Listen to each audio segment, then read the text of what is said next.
कल हमने जाना क्षमा धर्म क्या है। उसके पश्चात आज द्वितीय धर्म में प्रवेश कर रहे हैं और द्वितीय धर्म मार्दव धर्म, इसको आज हम जानेंगे।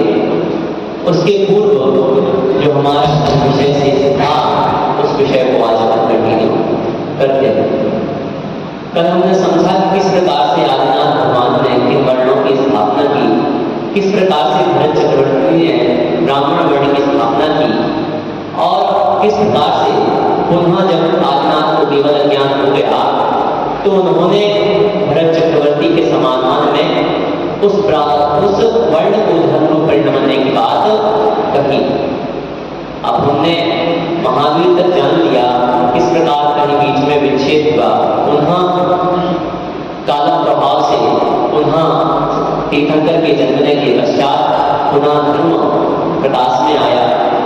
इसी प्रकार से महावीर तक जब आ गए उसके पश्चात शास्त्रों का लेखन चालू हुआ, क्योंकि पूर्व में तो श्रुति परंपरा प्राप्त थी, अर्थात केवल सुन लेते थे और ग्रंथ कंठस्थ हो जाया करते थे या फिर ग्रहण कर दिया जाता था। लेकिन काल प्रभाव से समझे क्षयोत्सव लब्धि कम होने के कारण जब लोगों के द्वारा ग्रहण करने की क्षमता कम हो गई तो आचार्यों को यह अनुभव हुआ और उन्होंने शास्त्रों का लेखन प्रारंभ किया। अब आते हैं पंचम काल में, जब महावीर को 3 वर्ष 8.5 माह शेष रहने पर चतुर्थ काल के 3 वर्ष 8.5 माह ही शेष रह गए थे और वह मोक्ष गति को प्राप्त हो गए थे। उसके पश्चात जब पंचम काल लगता है और यहाँ आचार्य मुकुंद स्वामी आदि अनेक आचार्य होते हैं और वे अपने शास्त्रों आदि का लेखन करते हैं। उसके पश्चात 6वीं शताब्दी में जब हमारे शास्त्रों का अधिकाधिक लेखन हो चुका था तब एक ऐसे व्यक्ति का जन्म होता है जहां उन शास्त्रों का विनाश करना प्रारंभ होता है। हम देखें जब हमारे शास्त्र लिखे गए, हमारे मंदिर विशाल मंदिर बने थे, जितने भी आज हम बड़े मंदिर देख रहे हैं उन मंदिरों में हमारे अनेकानेक अवशेष प्राप्त होते हैं। वह उसी व्यक्ति के कारण है और उसी व्यक्ति ने स्वयं के धर्म में भी लोभित किए थे और स्वयं को मात्र शैव साबित कर लिया था। तो जितने भी हम देखें, जितने भी हम बड़े धाम चार धाम हैं उनमें आज भी हमारे अवशेष प्राप्त होते हैं। विद्यानंद जी ने तो एक धाम को बता ही लिया कि हमारा ही है और इसमें हमारे ही साक्ष्य प्राप्त होते हैं। तो उस समय पर उन संत ने, महात्मा ने, जो दूसरे संप्रदाय के थे, उन्होंने मीनाक्षी मंदिर में सर्वप्रथम एक साधु का संघ, एक आचार्य का संघ, विशाल संघ निवास करता था और वहां लगभग 1000 साधु निवास कर रहे थे। पूर्व में क्या होता था, जब राज व्यवस्था थी तो राजा जिस धर्म का पालन करने वाला होता था उसी धर्म का पालन संपूर्ण प्रजा को करना होता था। अगर कोई पालन नहीं करता था तो उसका जो है सत्कर्म कर दिया जाता था। तो वही बात वहां आई मीनाक्षी मंदिर में, जब एक मुनिराज को भीष्म व्याधि आदि कोई रोग हो गया तो वह उस रोग को शांत करने के लिए बड़े ही व्याकुल रहते थे। एक मंदिर का पुजारी, जो कि अन्य मत का मंदिर था, उस मंदिर का पुजारी आता और मुनिराज से कहता कि आप यहाँ आ जाओ और आपका रोग ठीक हो जाएगा। मुनिराज कहते नहीं, मैं नहीं आऊँगा। वह पुनः दूसरे दिन आता, तीसरे दिन आया, चौथे दिन ऐसे लगातार आता रहा। एक दिन मुनिराज ने सोचा मेरा रोग बहुत दिवस से ठीक नहीं हुआ, अगर वहाँ से ठीक हो जाता है तो मैं चला जाता हूँ, क्या हानि है। वह गए, वहां गए तो उनका रोग पुण्य प्रभाव से ठीक हो गया, क्योंकि जैन धर्म जो है वह कर्म प्रधान है, उसमें कर्मों की ही प्रधानता है। जो व्यक्ति जैसा करेगा वैसा ही भरेगा। जब उस जीव के पुण्य कर्म का उदय आएगा तो उसकी सारी विपत्तियां ठीक हो जाएंगी। आप ज्योतिष मान लो, वास्तु मान लो, यंत्र तंत्र मंत्र सब कुछ मान लो, जब तक आपके पुण्य का प्रभाव नहीं है तब तक वह भी कार्यकारी नहीं है। यहाँ तक इसमें इतनी शक्ति है जो कि तीनों लोगों को डमरू के समान हिला सकता है। कौन हिला सकता है? देव। कौन हिला सकते हैं? देव। तीनों लोगों को डमरू के समान हिला सकते हैं। सामर्थ्य करते नहीं, सामर्थ्य का होना बात अलग है। ऐसे व्यक्ति भी, ऐसे देव भी एक मनुष्य का जब तक उसके पुण्य का प्रभाव है कुछ बिगाड़ नहीं कर सकते। आप उस चक्रवर्ती की कथा सुन रहे। तो बस पुण्य का प्रभाव आया और विराज का वह रोग ठीक हो गया। ठीक होने के पश्चात उस पुजारी ने राजा से कहा, विराज ने उस धन को अंगीकार किया और राजा ने तुरंत आदेश जारी कर दिया कि संपूर्ण प्रजा को जो है यही धन अंगीकार करना पड़ेगा, इन्हें ही मानना पड़ेगा। तो संपूर्ण प्रजा अत्यंत आतंक व्याकुल हुई। जो स्थिर हृदय वाले थे उन्होंने तो दृढ़ता के साथ यह दृढ़ संकल्प ले लिया, प्राण जाए तो जाए लेकिन मैं धन परिवर्तित नहीं करूंगा। ऐसे ही जो मुनिराज के संग थे उनमें कुछ मुनिराजों ने तो परिवर्तित कर लिया, लेकिन शेष जिन मुनिराजों ने नहीं किया उनका वहां कत्लेआम कर दिया गया। ऐसा जब हम कन्नड़ के 3 कवि हुए कन्नड़ में, वह जैन कवि थे और उन्होंने इस बात का वर्णन वहां किया है। तो उसके पश्चात उसी समय कुछ समय पश्चात जब है अन्नमति जो संत हुए उन्होंने वहां सबसे पहले तो राजाओं को वशमय करने का प्रयास किया। जैसे अंग्रेज आए थे जब भारत में तो उन्होंने सबसे पहले क्या किया, एक राजा को अपने वश में किया और दूसरे राजा को लड़ा दिया। तो उस राजा को भी वश में करके तीसरे से लड़ाया और ऐसे ऐसे करके उन्होंने क्या किया, संपूर्ण भारत पर कब्जा कर लिया। उसी प्रकार से उन संत ने राजाओं को वश में किया, राजाओं को अपने चमत्कार दिखाए और प्रजा को मजबूर किया कि इस धर्म को अंगीकार किया जाए। मंदिरों की जो कल्पना थी उसको पूर्ण रूप से परिवर्तित करके और अपने धर्म को परिवर्तित कर लिया। इस प्रकार से वहां उस धर्म का विघटन प्राप्त हुआ और उसके पश्चात मुगलों का शासन आया। उस समय में भी बहुत सा विघटन हुआ।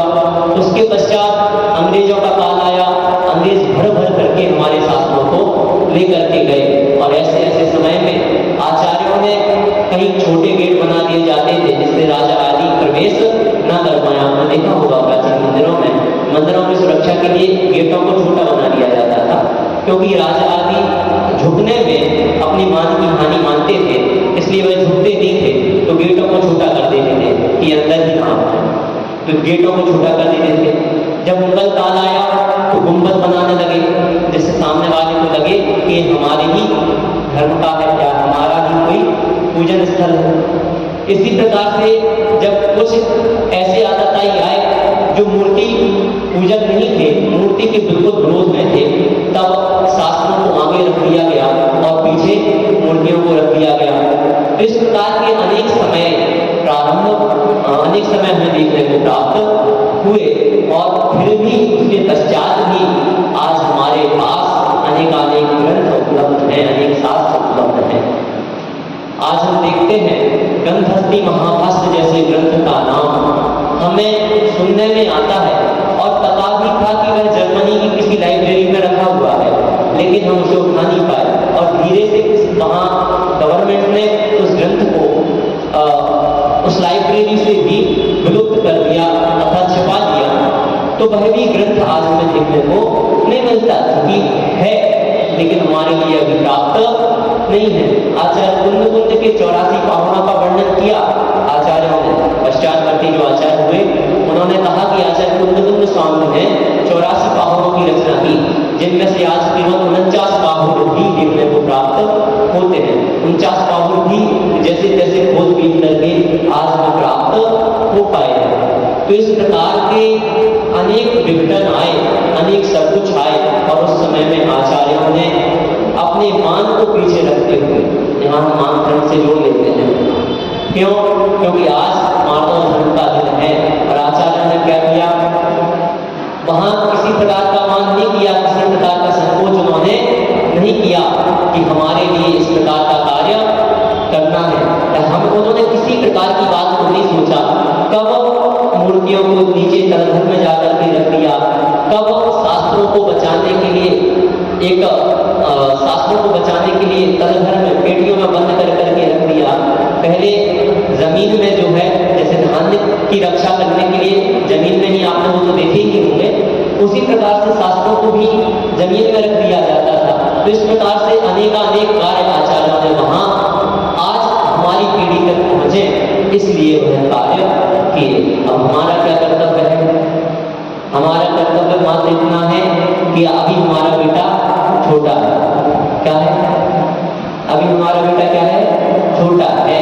उसको स्कूल जाना होता है, स्कूल की पढ़ाई है, उसे यहाँ जाना है, उसे वहाँ जाना है, उसको स्पोर्ट्स क्लास में जाना है, डांस क्लास में जाना है, अदर एक्टिविटीज करना है, और सब कुछ कराते हैं। लेकिन जब धर्म की बात आती है तो क्या कह देते हैं? अभी बेटा छोटा है, उसे टाइम नहीं है। और फिर जब कुछ ऐसी घटनाएं हमें प्राप्त होती हैं, या तो सौरभ जैन जो सही बने, उस प्रकार की घटनाएं प्राप्त होती हैं, तब समाज कहती है ये क्या हो रहा है। तब भी जागृत नहीं होते। उसके पिता भी ऐसी सोच के धारी थे कि वह समस्त धर्मों को समान मानने वाले थे। सब एक सा है, कुछ अलग नहीं है, सबका आदर करो। वह भी आरएसएस स्वयंसेवक संघ में थे। तो इस प्रकार की धारणा हमें नहीं बनाना है। कम से कम हमें इतना हो कि अपने धर्म का मान हम अपने बेटे बेटियों को अल्प उम्र में करा पाए। कुछ माता पिता आते हैं और कहते हैं, भैया जी मेरा बेटा तो धर्म का ज्ञान ही नहीं लेना चाहता। कितने साल का हो गया? 20 साल का। आपने शुरुआत से संस्कार नहीं दिए तो वह अब कैसे ग्रहण करेगा? एक व्यक्ति स्कूल में जब पढ़ाई करता है तो वह प्रथम क्लास से, कक्षा नर्सरी से ही पढ़ाई करना प्रारंभ करता है, एलकेजी यूकेजी से प्रारंभ करता है, और फिर जाकर के उसे 10th तक पढ़ता है, फिर विषय चुनता है, उसके पश्चात आगे जाकर जो पढ़ाई करनी होती है करता है। कितने वर्ष का समय लग जाता है? 25 वर्ष, 20 वर्ष तो मान लें। डॉक्टरेट करना है तो 22-23 वर्ष, 24 वर्ष, 27-28 का आराम से हो जाता है। इंजीनियरिंग करना है तो भी, तो आप कम से कम 22 से 25 वर्ष उस चीज में दे रहे थे, और आप कहें बेटा एक दिन में आकर के धर्म का ज्ञान ले ले, क्या संभव है? आप कहें बेटा एक दिन में नैतिक शिक्षा की बातें सीख जाए, ये संभव नहीं है। आपके लिए उसे प्रारंभिक ज्ञान से, प्रारंभिक रूप से शिक्षा देनी होगी। एक जगह गए, वहां बच्चे ही नहीं आते थे। अभी इसी वर्ष की बात है, शिविर लगाने गए, शिविर में बच्चे ही नहीं आए, बड़े बड़े सारे लोग आ रहे थे। बड़ा दुख हुआ। जब घर पे भोजन करने गए तो देखा कि 4-4, 5-5 बच्चे सबके घर में। तो कहा कि आप लोग आओ। बड़ी मुश्किल से जैसे तैसे बनाया, जैसे तैसे करके 4-5 मिनट 20-25 बच्चे आना प्रारंभ हुए। तो मतलब अवस्था ये है, कोई आना ही नहीं चाहता। आप छोटे से जब बच्चे को स्कूल भेजते हैं तो लालच देकर के भेजते हैं कि आज जाओ, आज आपको ये दिला देंगे, या आप ये ले जाओ, लेकिन स्कूल में बैठो। उसकी हर इच्छा को पूर्ति करते हैं। लेकिन जब धर्म की बात आती है तो आप लोग अन्य कार्यों का उदाहरण वहां प्रेषित कर देते हैं, जो कि हमें नहीं करना चाहिए।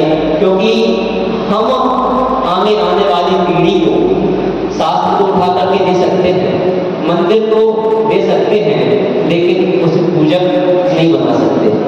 आप मंदिर बना लो, कितने बड़े बड़े मंदिर बना लो, कितने ही शास्त्रों का लेखन करा लो, लेकिन आप अगर उनमें संस्कार बचपन से ही नहीं डालेंगे तो वह संस्कार उनमें बाद में या 20-22 वर्ष की उम्र के बाद जाने वाले नहीं है। बिरले ही लोग होंगे जो 20-22 वर्ष की उम्र के बाद वह संस्कार ग्रहण कर पाए। तो आपको प्रारंभिक रूप से ही उन्हें ज्ञान देना पड़ेगा। अभी यहाँ पर भी मैंने एक दो धियानों से बात की तो उनके विचार ये थे कि हम तो सबका आदर करते हैं, ठीक है, निंदा हमारे धर्म में किसी की नहीं की गई, सबके प्रति मित्रता का भाव बताया, सबके प्रति मित्रता, जितने भी जीव हैं सबसे मित्रता का भाव।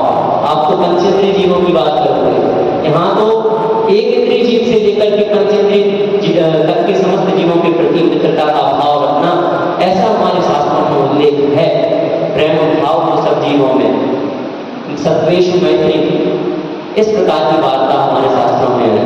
तो यह नहीं नकारा जाएगा कि किसी का आप अपमान करो, लेकिन समझो तो क्या वस्तु क्या है, और उसको समझने के लिए आपको प्रार्थना से ही आना पड़ेगा। आज माधव धर्म का दिन है, हमारे लिए माधव धर्म सिखाता है कि किस प्रकार से हमें अपने मान का वर्धन करना है, मान कसाई को त्यागना है। मान कसाई कैसे जाएगी?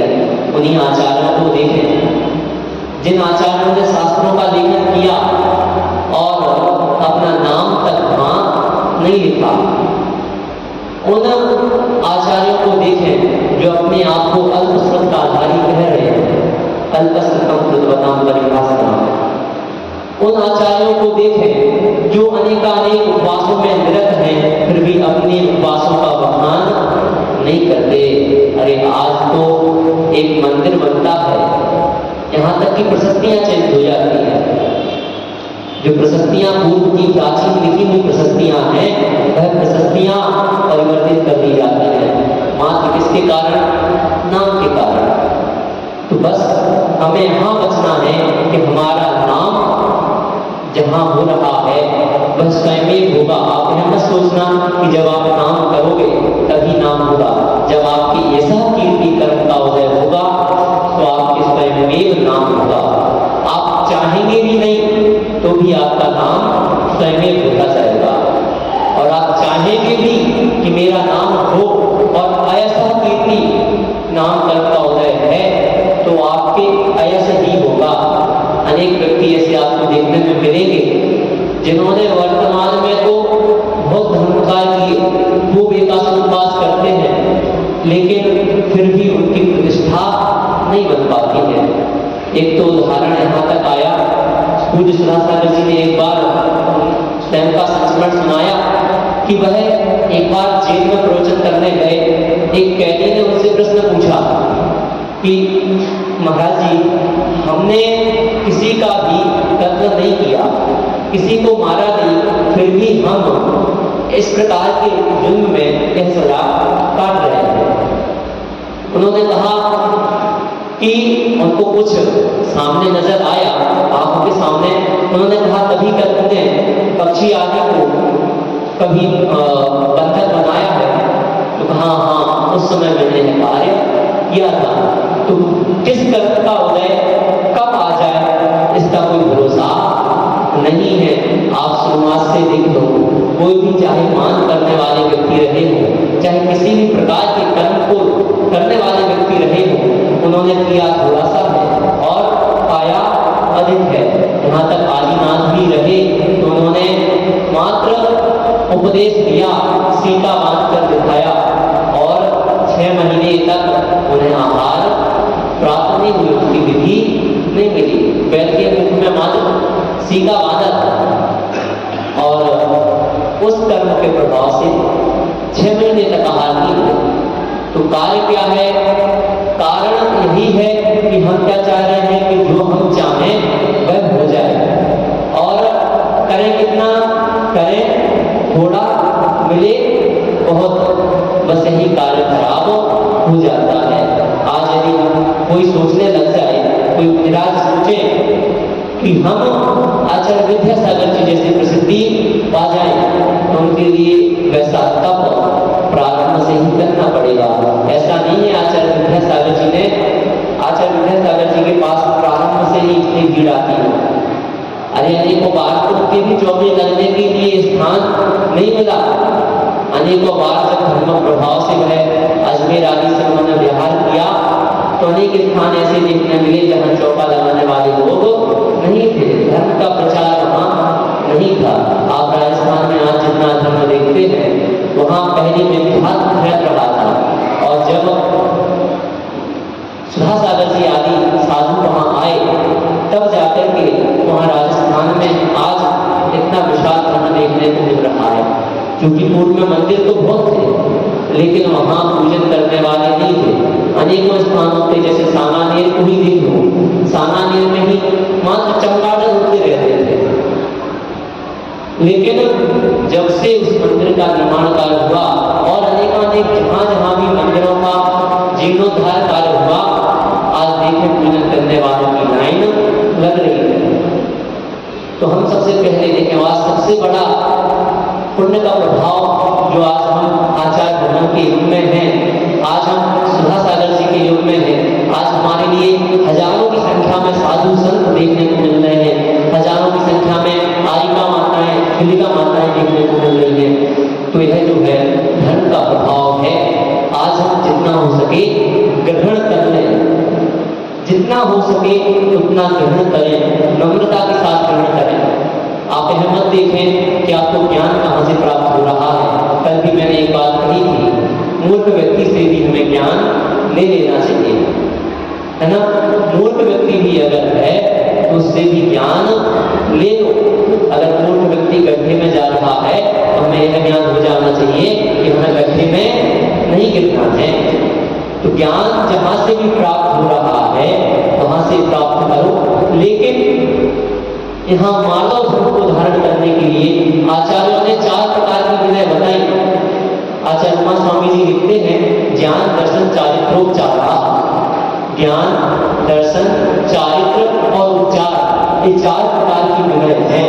और इन विनय को धारण करने से ही हमारा स्वभाव सरल होगा, मृदु होगा। और इन 4 प्रकार की विनय को धारण करने से ही हम मानव धर्म को अंगीकार कर पाएंगे। कौन कौन सी विनय? सबसे पहले तो कह दी ज्ञान विनय। ज्ञान विनय अर्थात जो ज्ञान है उसको सुयोग, सुद्रव्य, सुक्षेत्र आदि का प्रभाव जान करके ग्रहण करना, वह ज्ञान की विनय है। जो ज्ञान है उसको सुद्रव्य देख लेना, सुक्षेत्र देख लेना और उस ज्ञान को ग्रहण करना, यह कौन सी विनय? ज्ञान विनय। दर्शन विनय, दर्शन विनय का मतलब जो भी हमें देखने को मिल रहा है, जो हमें जिन धर्म से जानने को मिल रहा है, हमें तत्व जानने को मिल रहे हैं, हमें रत्नत्रय जानने को मिल रहे हैं, उनमें यथार्थ सिद्धांत करना, वह दर्शन विनय है। उसके पश्चात चारित्र विनय, उत्कृष्ट चारित्र को धारण करने की भावना रखना, यह चारित्र विनय है। और उपचार विनय जो ज्ञान, दर्शन और चारित्र के धारी हैं, ऐसे लोगों की, ऐसे जीवों की विनय करना, यह उपचार विनय है। तो आप सामान्य से यह समझे कि जो भी हमारा स्वाध्याय हो रहा है, जो भी हम जान रहे हैं, उसमें विनय का भाव भी हम जागृत कर लें। क्योंकि यहाँ जितने बैठे हुए हैं सभी विनयवान ही हैं। ऐसा कोई नहीं दिखता कि जिसमें अंतरंग से विनय का भाव नहीं हो।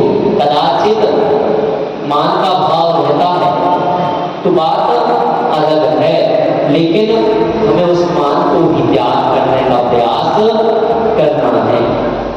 माधव धर्म की परिभाषा बताते हुए आचार्य कहते हैं, मृदोर भाव मार्गम, अर्थात मृदुता का भाव, सरलता का भाव ही माधव धर्म है। और इसका जो विपरीत है, इसका जो विलोम है, वह क्या है? मान। क्या है? इस मान का ही त्याग करने का नाम क्या है? माधव धर्म है। मान को ही मद ही कहा जाता है। और आचार्य समंत्रभद्र स्वामी रत्नकंटक शाक्ताचार्य जी की 25वें श्लोक में उन 8 प्रकार के मनों का वर्णन करते हैं। कहते हैं, ज्ञानम पूजम पूर्णम जाति वद वृद्धिम तपोबहु अष्टावासित्य मानित्वम स्मय माहुर्गत स्मया। अर्थात ज्ञान, पूजा, कुल, जाति, बल, रिद्धि इन 8 प्रकार के मनों से रहित होना माधव धर्म को प्रकट करना है। ज्ञान अर्थात ज्ञान का मद में थोड़ा सा ज्ञान होता है और हम मद को धारण करने लग जाते हैं। एक जगह है, एक विधान में मैं बैठा था। अब मेरे कोई जानकार वहां नहीं थे, ऐसे ही मैं जाकर कोई कलीग का वहां चल रहा था, मैं जाकर के बैठ गया। मैंने एक व्यक्ति से, आगे वाले व्यक्ति से कहा, आप थोड़े से आगे खिसक जाइए, पीछे जगह नहीं है और भी व्यक्ति आकर के बैठेंगे। तो कहने लगे यहाँ स्थापना रखी हुई है, स्थापना से आगे नहीं बैठा जाता। मैं शांत हो गया, मैंने कहा नहीं खिसकना होगा, कोई बात नहीं। कुछ देर पश्चात स्वयं भी वह कहने लगे, तुम मंदिर जाते हो, ऐसा करते हो? मैंने कहा नहीं, मैं मंदिर नहीं जाता, मैं तो ऐसे ही आज ही आया हूँ। आज मैंने सोचा प्रोग्राम चल रहा है तो कम से कम देख लें क्या हो रहा है। तो ज्ञान जब हमारे लिए प्राप्त हो रहा है, अपन थोड़ी थोड़ी सी बातों में क्या उसे सिद्धांत तो बना लेते हैं। अब जैसे सुबह पूजन होती है, हम अभी किसी से उठने के लिए नहीं कहते, जब स्थापना होती है हम किसी से उठने के लिए नहीं कहते। उसके पीछे का कारण क्या है कि 2 प्रकार की बातें हमें बताई गई है। बेनाडा जी दोनों प्रकार की बातें हमें बताते थे कि एक तो हम जब खड़े होकर के स्थापना करते हैं, पूजन बैठ के करते हैं और खड़े होकर हम स्थापना कर रहे हैं, तो ठौना हमारे नीचे आता है, नाभि के नीचे होता है। तो अगर हम उस अपेक्षा से सोचें तो हमारा जो है वह अनादर का भाव जागृत अगर सोचते हैं तो, और दूसरा भाव अगर बैठ करके करने का रखें तो हमारे लिए श्री जी की विनय करना है, इसलिए हम क्योंकि श्री जी का आह्वान कर रहे हैं, इसलिए हम उनके आह्वान करने के लिए खड़े हो रहे हैं, यह वहां हम भाव रख रहे हैं। क्योंकि जब हमारे पास कोई व्यक्ति आते हैं, हमारे घर में कोई व्यक्ति आते हैं, तो ऐसा नहीं है कि उन्हें घर के बाहर तक लेने नहीं जाए या उनसे आने के लिए जब कहें तो खड़े ना। फिर तो मैं 3 लोग के नाथ का कर रहे हैं, 3 लोग के नाथ को बुला रहे हैं, तो दोनों ही भावनाएं हैं। इसलिए मैं ये समझ लेता हूँ कि जिसकी जो भावना होगी सो वो करेगा, बस भावना का ही पुण्य हमें प्राप्त होता है। सो ज्ञान का मद, कुछ भी थोड़ा ज्ञान हो, मद का भाव में जागृत नहीं करना, उसमें मान नहीं करना। बताया है अच्छे अच्छे जो श्रुत के धारी थे उन्होंने कह दिया अल्पश्रुतम अर्थात अल्पश्रुताधारी को। और भी अनेकों आचार्यों ने चुपके छिन्नमना भित्तव्यम, समय सारथी में कह दिया आचार्य ने चुपके छिन्नमना भित्तव्यम अर्थात किसी भी प्रकार से चूक जाऊं तो उस छद को ग्रहण मत करना। इतने बड़े आचार्य कह रहे हैं कि मेरे से भी चूक हो सकती है। उसके पश्चात पूजा का मन हमारी ख्याति हो, ख्याति की चाह रखना, प्रसिद्धि की चाह रखना, यह क्या है? पूजा का मन। कुल अर्थात जो हमारा पितृपक्ष है उसमें कोई कुछ है, कोई विशिष्ट पद्धति था, पूर्व में किसी ने बहुत अच्छे कार्य किए, तो उसका मद से सहित होकर के, शब्दों पर गौर करना, मद से सहित होकर के बखान करना। एक तो होता है प्रभावना के लिए बखान करना, इसके लिए अगर आप नहीं बताएंगे तो कौन बताएगा। लेकिन मद का भाव वहां जागृत नहीं होना चाहिए, मात्र प्रभावना का ही हमारा उद्देश्य वहां रहना चाहिए कि हमारे आगे आने वाली पीढ़ी भी जाने कि हमारे पूर्वजों ने यह कार्य किए हैं, अतः हमें भी इस प्रकार के कार्य को करते रहना है। तो इस प्रकार की भावना से हम अपनी आने वाली पीढ़ी को बताएं, उसमें मद का भाव जागृत नहीं करें। जाति अर्थात मामा वंश की, मामा वंश में कोई ख्याति है, कोई उच्च पद पर है, तो उस ख्याति का मद होना, उस पद का पद होना। वद अर्थात बलिष्ठ हो जाना, उस बलिष्ठ होने के पश्चात, बलवान हो जाने के पश्चात उसका मद करने लग जाना, यह क्या है? बल का मद है। कई लोग आपने देखे होंगे घर में भी अपने, बिना काम में ही थोड़ी अगर जिम करके आ गए तो बिना काम में कहीं दीवार पे मुक्के मारने लगेंगे, कहीं जमीन खोदने लगेंगे, कहीं किसी व्यक्ति को ही मुक्का मारने लगेंगे, है ना, कहीं किसी को जैसे हम खुदना कहते हैं हमारी भाषा में, है ना, तो उसे क्या कुछ टॉर्चर करना समझ लीजिए, तो हम उस प्रकार का कार्य करने लग जाते हैं। तो यह क्या हो गया, बल का मद, बल्कि बल के मद ना करते हुए हम अपने शरीर का, अपनी बुद्धि का प्रयोग करते हुए हमारे लिए छोटे से छोटे जीव को बचाने का भाव रखना चाहिए। चार हाथ आगे की जमीन देख करके चलते हुए हमें चलना चाहिए। सबसे अधिक बल यदि किसी के पास होता है मनुष्य गति में, तो वह होता है तीर्थंकरों के पास। मनुष्य गति में ही नहीं, संपूर्ण गतियों में भी अगर लगाएं तो वह बल तीर्थंकरों के पास माना गया है। और उस बल का वह प्रभाव अपने जीवन काल में भी नहीं करते हैं। आपने कभी किसी तीर्थंकर के चरित्र को उठा करके देखा है तो आपको कभी यह नहीं पढ़ने में आया होगा कि उन तीर्थंकर ने किसी जीव का घात किया है। अरे घात तो दूर की बात है, कभी विचार भी उनके मन में नहीं आए। हमेशा दूसरों के उपकार के, दूसरों के प्रति अच्छे भावों को करने के ही भाव उनके मन में रहे। अनेक अन्य उदाहरण भी ऐसे देखने को मिले कि वह बलवान थे, सब कुछ थे, लेकिन कभी दूसरे का उपकार उन्होंने नहीं किया। बल रिद्धि का किसी प्रकार की किंचित रिद्धि हो गई, रिद्धि सिद्धि हो जाने के प्रभाव से अनेकानेक मुनि आदि भी विपरीत आचरण को धारण कर लेते हैं। आपने रुद्र आदि की कहानी सुनी होगी, अनेक लोगों को ध्यान होगा रुद्रों की जो उत्पत्ति होती है वह आलिका और मुनि के संसर्ग से होती है। तो एक ज्येष्ठ आलिका नाम की आलिका और सात्विकी नाम के विराज थे, उनके संसर्ग से एक रुद्र की उत्पत्ति हुई, जिसे वर्तमान में रुद्र भी अन्य संप्रदाय में कहा जाता है। अधिक स्पष्ट नाम हम यहाँ नहीं उच्चारित करते हैं, आप समझिएगा।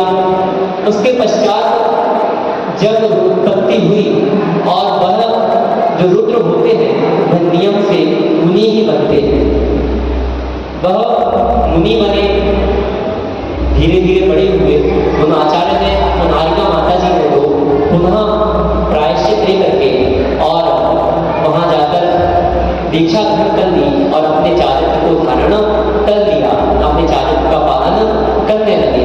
यहाँ आरिका माता जी की बहन के पास इनका पालन पोषण होने लगा और धीरे धीरे जब यह बड़े हुए तो नगर में उद्दंड करना इनका प्रभाव था। नगर के लोगों को सताना, नगर के जो जीव थे उनको परेशान करना उनका मुख्य कार्य था। राजा परेशान रहते थे, जो पुत्र के मौसा जी थे वह हमेशा परेशान रहा करते थे कि यह जो जीव है, यह जो पुत्र है, वह हमेशा कोई ना कोई आपत्ति विपत्ति खड़ी करता रहता है। संपूर्ण प्रजा जो है उससे तंग आ चुकी थी, लेकिन किसी पुण्य संयोग से वह जीव किसी मुनि के संसर्ग में आ जाता है और मुनि के संसर्ग में आने से उसके भावों में इतनी विशुद्धि बनती है कि वह मुनि की इच्छा स्वीकार कर लेता है। रुद्र नियम से मुनि ही बनते हैं और नियम से नरक नहीं जाते हैं। तो वह मुनि बन गया। मुनि बनने के पश्चात उन्होंने इतना तप किया, उस तप के प्रभाव से अनेक विद्या उनके पास आने लगी। और जो मुनि श्रेष्ठ कर्याधिकारी होते हैं वह कभी भी ऋषियों को ग्रहण नहीं करते, लेकिन इनके चारित्र में थोड़ी सी विफलता आई, इन्होंने ऋषियों को ग्रहण कर लिया और अनेक प्रभावों से वह उन ऋषियों को ग्रहण करते गए। और पुनः जो उनका प्रारंभिक स्वभाव रहा, बचपन में स्वभाव रहा, उसी स्वभाव को उन्होंने धारण कर लिया और अनेक किसी के कपड़े छिपा देना, कहीं किसी को मारना, अपमान करना आदि कार्य करने लगे। काल प्रभाव से इसी पर मोहित हो गए और उन्होंने शादी आदि कर दी, अनेकों विवाह किए और अंत में एक विवाह जब वहाँ किया और उसके पश्चात वहाँ भी राजा आदि उनसे परेशान रहते थे, तो किसी ने उन्हें मारने के भाव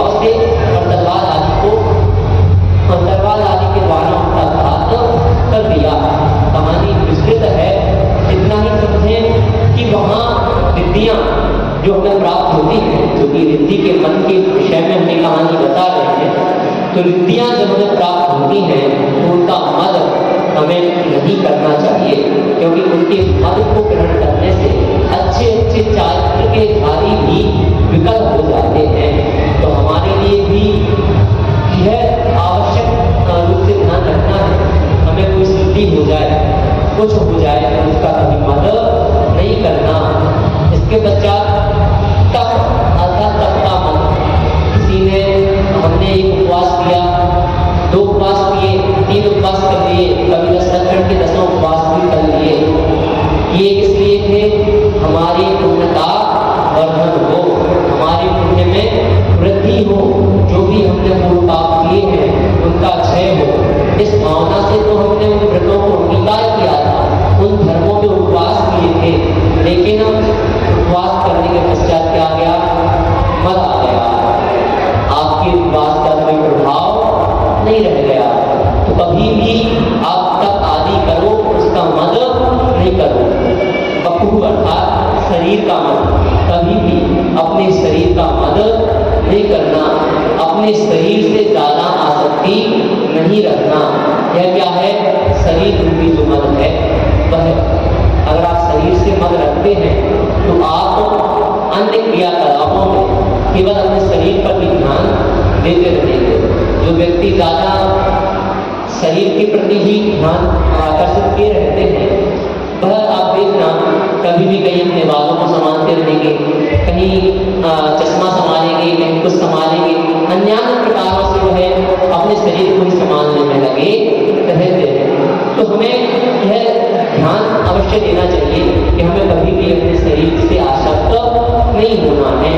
आपने कथानक इसमें भी सुन रखे हैं, शुभम चक्रवर्ती का शायद शुभम चक्रवर्ती ही है, सनत चक्रवर्ती, शुभम चक्रवर्ती तो मद वाला उदाहरण था उनका, है ना। यह सनत चक्रवर्ती का उदाहरण है। सर्वांग सुंदर होने के पश्चात मद हो गया कि उनके रूप का वर्णन देव अपनी सभा में भी करते थे, और एक देव वहां से आया उनकी परीक्षा लेने।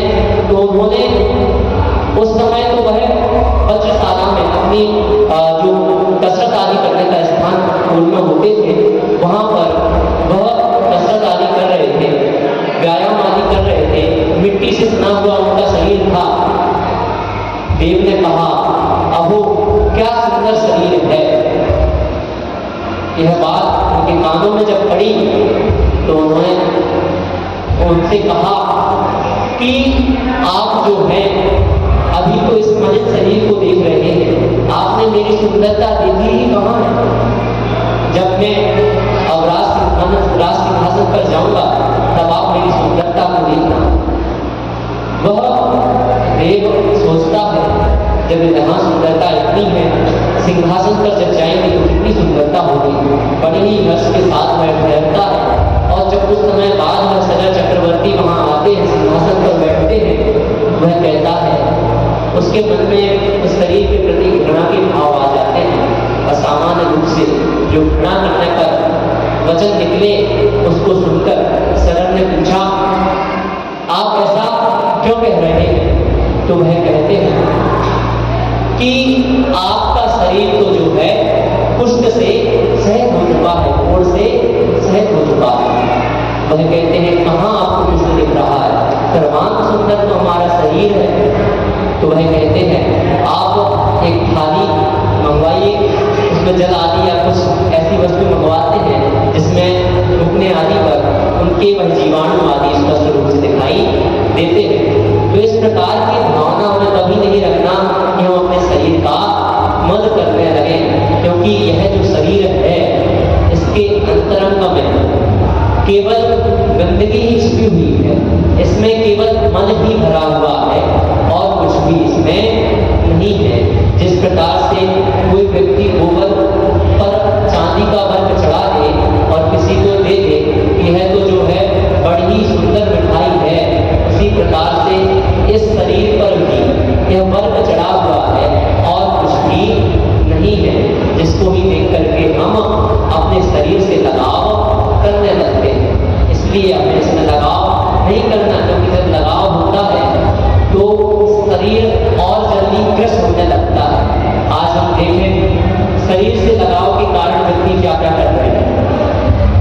क्रीम, पाउडर और ना जाने बॉडी लोशन आदि क्या क्या वस्तुओं का उपयोग कर रहे हैं। हमारी माताएं बहनें भी बैठी हैं, यह भी ना जाने सुंदरता को दर्शाने के लिए नाखून आदि को बड़े कर देना, नेल पॉलिश आदि करना, 10 लक्षणों में भी नेल पॉलिश आदि को करना। अभी आएगी सुगंध दशमी, उसमें सुहाग दशमी के रूप में जो मनाते हैं, बड़े सुहाग प्राप्त करके आएंगी और ऐसा दर्शाएंगी जैसे वही ही स्वाद होती है। जबकि सुहाग आपका इससे नहीं दर्शता कि आप सज जाओ हंस जाओ, यह सुहाग नहीं है। आपके अंतरंग में जो सील है वही सबसे बड़ा सुहाग है। आप इस भावना को वहां जागृत कम से कम करना चाहिए, है ना। आज भी देखा था हमने, अभी भी देख रहे हैं कि कुछ एक दो लोग लिपस्टिक आदि लगा करके आए हुए हैं, है ना। तो 10 लक्षणों में तो कम से कम हमें इसका सेवन नहीं करना चाहिए। जहाँ व्यक्ति एकासन उपवास आदि कर रहे हैं, जहाँ व्यक्ति भावना ये रख रहे हैं कि हमें कम से कम सुख सुविधाओं का उपयोग करना चाहिए, वहाँ आप अगर इस प्रकार से जो है सौंदर्य सामग्री का उपयोग करेंगे तो जो है उचित नहीं है। अगर आप एकासन उपवास कर रहे हैं, जो भी बाहर से सौंदर्य सामग्री का उपयोग कर रहे हैं, क्रीम पाउडर, चाहे हमारा पुरुष वर्ग हो चाहे महिला वर्ग हो, जो भी क्रीम पाउडर आदि का उपयोग कर रहे हैं, तेल की तो चलो छूट है, आप बिल्कुल ही भद्दे लगने लग जाएंगे, है ना। चलिए उसकी आप छूट रख लीजिए, लेकिन उसमें भी अधिक जो खुशबू वाला तेल है, जिसमें अधिक सुगंध आ रही हो, ऐसे तेल आदि को न लगाएं। सामान्य से जो सरसों का तेल है, आंवला का तेल है, आंवले के तेल तक कम से कम सीमित हो जाए। तो बात यह ध्यान रखें कि हम एकासन कर रहे हैं, उपवास कर रहे हैं, लेकिन लेप आहार नहीं छोड़ पा रहे। लेप आहार संबंधी ग्रहण हमारा होता जा रहा है, और जो औषधि में हम लगाते हैं उससे तो जिह्वा तक भी हो सकता है उसका कुछ ना कुछ अंश चला ही जाता हो, तो वहाँ तत्संबंधी आहार का भी ग्रहण हो जाता है। तो यहाँ बहू का वर्धन करना, शरीर के मल का वर्धन करना है, तो हमारे लिए सबसे पहले कम से कम 10 लक्षणों में तो आप त्याग करें, है ना। मेरे पास अनेक बार ऐसे उदाहरण आ गए कि सुहाग दशमी के दिन, सुगंध दशमी के दिन उद्यापन करने के लिए व्यक्ति आए। सुगंध दशमी के दिन उपवास रहता है, उपवास कर रहे, वो भी निर्जल उपवास कर रहे। निर्जल उपवास कैसे रह जाएगा? आपने लिपस्टिक लगा दी, नेल पॉलिश लगा दी और 16 श्रृंगार सारा कुछ कर लिया, अब आपका कहाँ से उपवास रहेगा, है ना। मैंने अनेकों बार सुगंध दशमी को उद्यापन के लिए आए, कम से कम 3 या 4 बार तो मैंने 3-4 महिलाओं को मैंने उनका उद्यापन करवाने से मना कर दिया। मैंने कहा आप पहले इन मर्दों को फिर से 10 साल के लिए करें, उसके पश्चात आप हम उद्यापन करा सकते हैं, हम आपको उद्यापन अब नहीं कराएंगे। तो आप इस बात को अवश्य ध्यान रखें कि आप किस प्रकार की, जैसा हमने कल कहा था, श्रावक का अर्थ श्रद्धा, विवेक और क्रिया तीनों का है, तो आप तीनों रखें। किस प्रकार से छोटे छोटे से कार्यों से हम बच सकते हैं, छोटे छोटे से मन से बच करके हम धर्म में लग सकते हैं, तो उस प्रकार की भावना को हम धारण करें। यदि हम उस प्रकार की भावना धारण करते हैं तो हमारे अंतरंग में है माधव धर्म आ जाएगा। आपने हम 8 मद को जान लिए, हमेशा से जानते आ रहे हैं, आज नहीं जाना, हमेशा से हर बार 10 लक्षणों में आप मदों का रिवीजन करते रहते हैं। अब हमने भी आपको इसका रिवीजन करा दिया, लेकिन कोई भी कुछ संकोच के कारण स्टेज पे इस प्रकार की बात करने से कुछ लोग संकोच कर लेते हैं कि आप इस प्रकार के आसन को धारण नहीं करें। तो आप इस बात का अवश्य ही ध्यान रखें कि आपको किस प्रकार की बात अंगीकार करना है। देखिए शास्त्र बहुत है, कहा अनंत शास्त्रम बहुलाश्रिता यत् साधुतम तद्ग्राहणीयम। अनंत शास्त्र है, शास्त्रों का कोई पार नहीं है, शास्त्र बहुत है। आप जितना पढ़ते जाओगे और नए नए शास्त्र आपको प्राप्त होते जाएंगे। लेकिन उनमें जो सारभूत वस्तु है, यत् सारभूतम तद ग्राहणीय, जो भी उनमें सारभूत वस्तुएं हैं उनको हमें ग्रहण करने का भाव रखना चाहिए।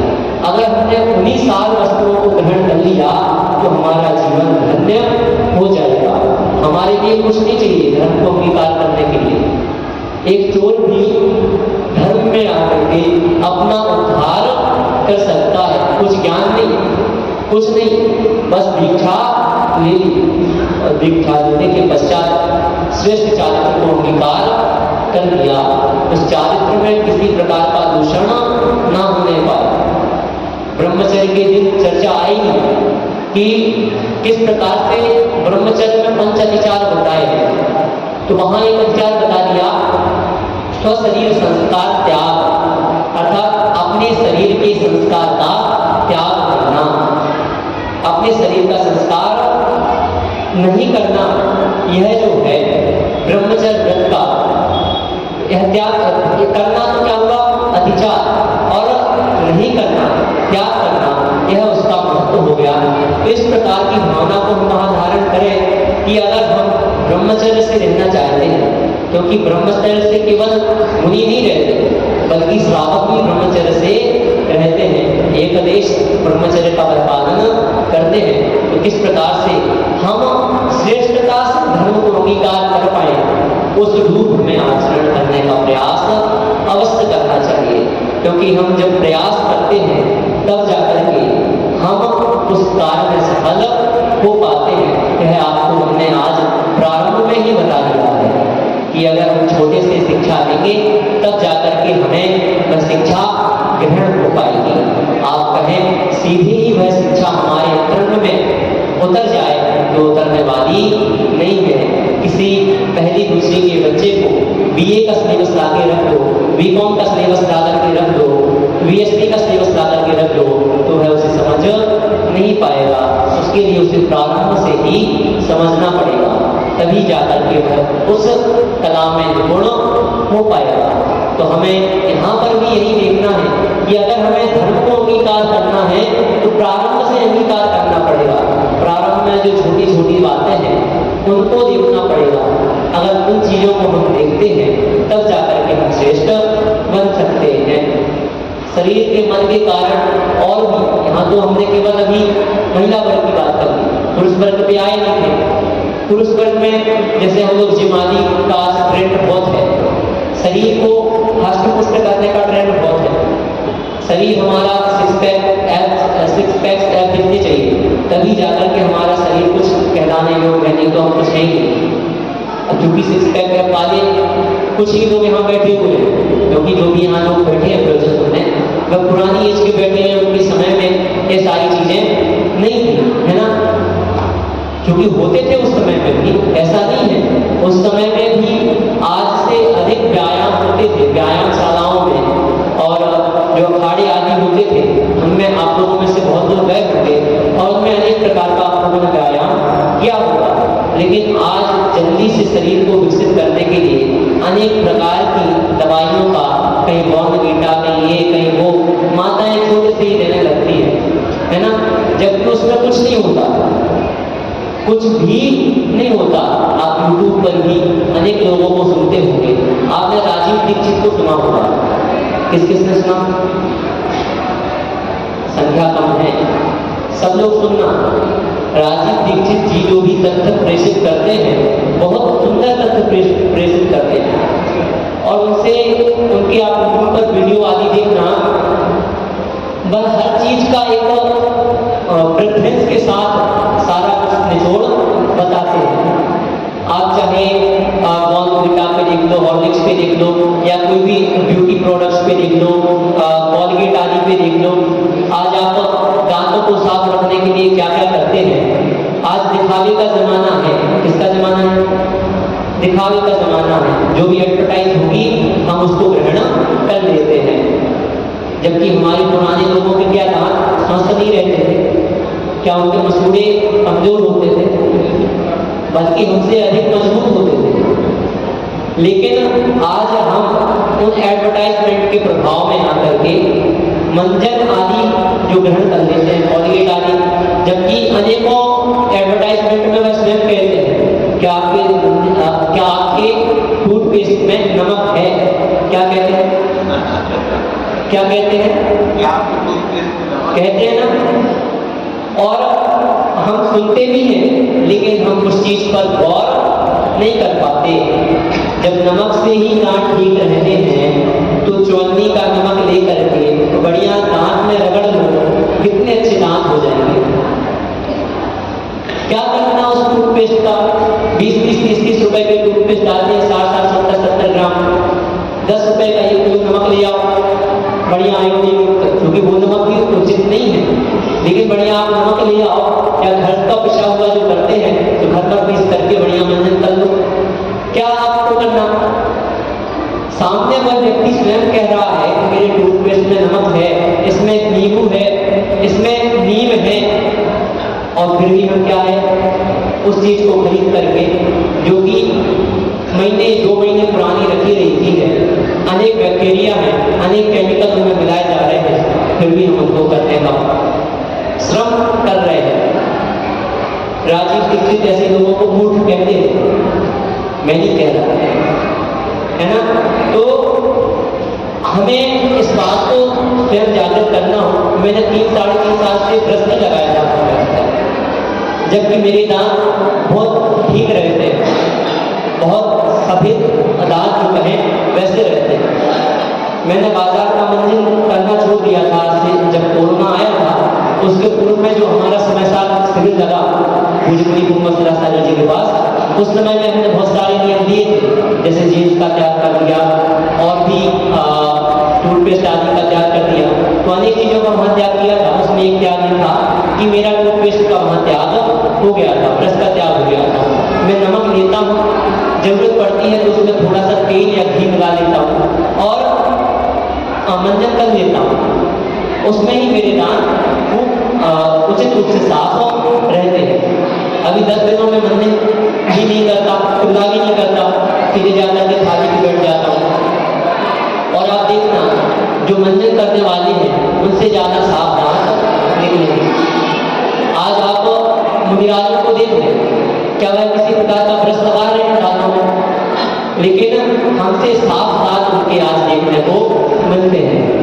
अगर मंजन करने से ही आपके दांत ठीक हो रहे होते, अगर इन साबुनों को लगाने से ही आपका शरीर सुंदर हो रहा होता, तो राजीव दीक्षित ने बताया कि उन्होंने एक एक्सपेरिमेंट किया, भैंस को लाए और 6 महीने तक साबुन को रगड़ा, लेकिन वह गोरी थी।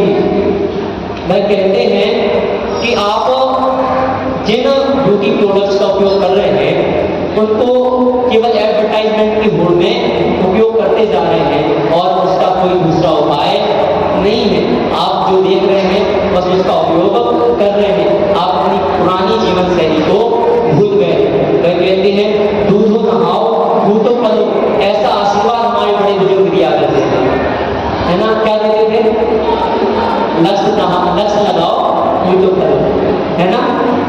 ऐसा आशीर्वाद को नहीं देते थे ना। लक्ष्य वाले क्या कह रहे हैं?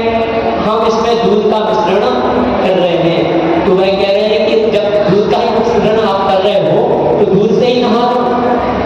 आपको एक साबुन लाने में 40 से 50 रुपए खर्च करने पड़ रहे हैं वर्तमान के हिसाब से, और वहाँ दूध आप लाओगे उस पर आपको कुछ नहीं करना, 2 रुपए का दूध लेना है, ज़्यादा दूध नहीं लेना। आपको वह दूध लेकर के शरीर पर लगाना है। और वह बताते हैं कि दूध से जो है हमारे शरीर का जो मल है वह जल्दी वह ऑब्जर्व खींच लेता है ना। तो जब दूध ही खींच रहा है, साबुन बनाने वाले भी कह रहे हैं कि हम इसमें दूध का मिश्रण कर रहे हैं, इसमें हम हल्दी डाल रहे हैं, इसमें चंदन डाल रहे हैं, इसमें इस प्रकार के प्रोडक्ट्स का उपयोग कर रहे हैं, इस प्रकार की सामग्री का उपयोग कर रहे हैं, तो हम डायरेक्ट उस सामग्री का ही उपयोग क्यों नहीं कर देते? आपने कभी शादी विवाह में ये देखा कि उसे साबुन से नहाया जा रहा हो? आज भी उस परंपरा को फॉलो कर रहे हैं। क्या करते हैं? हल्दी लगाते हैं। क्या करते हैं? किसी ने जो भी नई पीढ़ी में भी जिसके अभी शादी विवाह हुए हैं, कभी उन्हें भी अभी लक्स लगाया हो, लाइफबॉय लगाया हो। लाइफबॉय तो टॉयलेट सॉफ्ट ग्रेड 3 उसके पीछे ही लिखा रहता है। आप देखेंगे तो उसके लिए हाथ धोने के लिए उपयोग नहीं बताया गया है। अपने भारत में उसको शरीर में लगाने का उपयोग में काम बताया जा रहा है। तो आप यह देखें कि जो हमारी पुरानी पद्धतियां हैं, उन पद्धतियों में हल्दी लगाने की जो प्रथा हमारी परंपरा से चली आ रही है, वह हम शादी विवाह में तो आज तक ग्रहण कर रहे हैं, लेकिन डेली के नहाने में हम पर्याप्त ग्रहण नहीं कर रहे हैं। जब भी लेकिन शादी के पहले ही जब मेकअप आदि कराने की बारी आती है तो ब्यूटी पार्लर आदि जाते हैं, तो वहाँ कुछ मिलकर का क्या होता है, नाम याद नहीं आ रहा, तो वह होता है, हाँ सभी को पता है, हाँ क्लींजिंग मिल्क है ना, ऐसा कुछ, हाँ ठीक है। तो वह कराने के लिए जाते हैं, उससे चेहरा धोया जाता है। अब उससे चेहरा धुलवाने के लिए आप जाते हो और 2-2 हज़ार 5-5 हज़ार रुपये मात्र उस चीज के ले लिए जाते हैं। आप डेली थोड़ा सा दूध लेकर के अपने चेहरे पर लगाओ और घर पर ही क्लीनिंग करो, तो आपको क्या कठिनाई है, आपके पैसे भी बचेंगे, आप स्वस्थ भी रहेंगे, है ना। तो आपके लिए जो साक्ष्य प्रस्तुत किए जाते हैं वह ग्रहण नहीं कर रहे हैं। अनेक लोगों ने हाथ उठाए कि वह राजीव दीक्षित को सुनते हैं, बहुत प्रशंसा है, लेकिन उनमें से मुझे नहीं लगता कि 30%, 40% या 50% लोग भी उस चीज को ग्रहण करने वाले होंगे। यहाँ पर भी कम से कम मुझे लगता है 80-90 लोग या 100 लोग बैठे होंगे, बैठे हैं। इन लोगों में से जिन लोगों ने प्रवचन सुने हैं, उनमें से कितने लोग कितने अंश तक उस प्रवचन को या इन बातों को ग्रहण कर सकते हैं, यह बड़ी ही सोचनीय बात है। लेकिन मुझे तो प्रसन्नता जब हो जाएगी जब आप में से कोई 2 लोग, 4 लोग, 5 लोग, 10 लोग भी उस चीज को ग्रहण कर लें, क्योंकि सभी लोग एक समान नहीं होते। एक विद्यार्थी भी होता है, शिक्षक समान रूप से समझाता है, लेकिन एक विद्यार्थी तो 99% अंक प्राप्त कर लेता है, 100% अंक प्राप्त कर लेता है, लेकिन अनेक विद्यार्थी ऐसे भी होते हैं जो 60% अंक भी ला पाते हैं, 33% अंक भी ला पाते हैं, या उससे कम अंक भी ला पाते हैं, फेल भी हो जाते हैं। तो हमें इससे कोई अभिप्राय नहीं है कि आप सभी ही सुधर जाएं, लेकिन अगर सभी सुधर जाते हैं तो इसमें मेरा कोई लाभ नहीं है। हाँ, प्रसन्नता जरूर होगी कि आप लोग कुछ उद्देश्य से ही सुधर गए। आप लोगों ने सुधरे तो आप हैं, वैसा सुधरने की बात नहीं कह रहे कि आप कुछ विपरीत आचरण कर रहे, लेकिन अपने ही हेल्थ संबंधी जो आपका ज्ञान है उसको और विकसित करें। अपने घरेलू प्रोडक्ट्स को यूज करते हुए आप अपने शरीर से महत्व को कम करने का प्रयास करें। इन 8 प्रकार के जो मद हैं उनका चिंतन करें, किस प्रकार के मद होते हैं, उनसे हम अपनी आसक्ति कैसे घटा सकते हैं। जब हम इस प्रकार के चिंतन को करेंगे तब हमारे मन में चिंतनशीलता बढ़ती जाएगी और हम निश्चित रूप से माधव धर्म को अंगीकार कर पाएंगे। आज माधव धर्म के मात्र हम नहीं कहेंगे कि हमें किसी भी प्रकार का मद नहीं करना, चाहे हम घर में रहें, दुकान में रहें, कहीं पर भी रहें, मद नहीं करना। मात्र मद करना है तो एक चीज का अवश्य करना है, मान करना है तो एक चीज का अवश्य करना है कि हमने ऐसे कुल में जन्म लिया है जहां इस प्रकार की पद्धति बताई जाती है, इस प्रकार की जीवन शैली बताई जाती है, जिस जीवन शैली को आज संपूर्ण विश्व ग्रहण कर रहा है। और उस जीवन शैली से हम कितने जुड़े हुए हैं, इस चीज का मद अवश्य करना है और कितने और अधिक जुड़ सकते हैं, इस बात को भी धारणा करना है। हम अपने धर्म से, अपनी उस जीवन शैली से अधिक जुड़े। इसी मंगल के भावना के साथ बोलिए मूल नायक श्री गयाराम नेमिनाथ भगवान की